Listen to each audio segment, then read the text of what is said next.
Fil-Valletta Waterfront infetaħ uffiċjalment il-Konsolat Onorarju tal-Messiku. Il-Ministru għall-Affarijiet Barranin u Ewropej u l-Kummerċ Jim Burch iddeskriva dan il-pass bħala wieħed għaqli għat-tisjieħ tar-relazzjonijiet bejn iż-żewġ pajjiżi. Huwa żied jgħid kif matul dawn l-aħħar 27 sena ta' relazzjonijiet diplomatiċi, iż-żewġ pajjiżi żviluppaw kooperazzjoni mill-qrib bilan li jgawdu l-popli taż-żewġ pajjiżi lil hinn mid-differenzi ġeografiċi.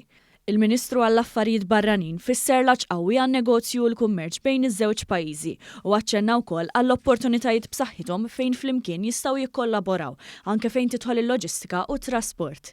Il-Ministru Burch żied jgħid kif jemmel li permezz ta' dan il-konsolat onorarju hemm potenzjal ukoll fil-qasam tal-kultura. Huwa qal li bħala membri tal-Kunsill tas-Sigurtà tan-Nazzjonijiet Magħquda pajjiżna għandu lan li jikkollabora mal-Messiku anke fid-dawl tal-isfidi globali li d-dinja tiffaċċja hekk kif Malta tibqa' promotur ewlieni tal-paċi, is-sigurtà u l-prosperità.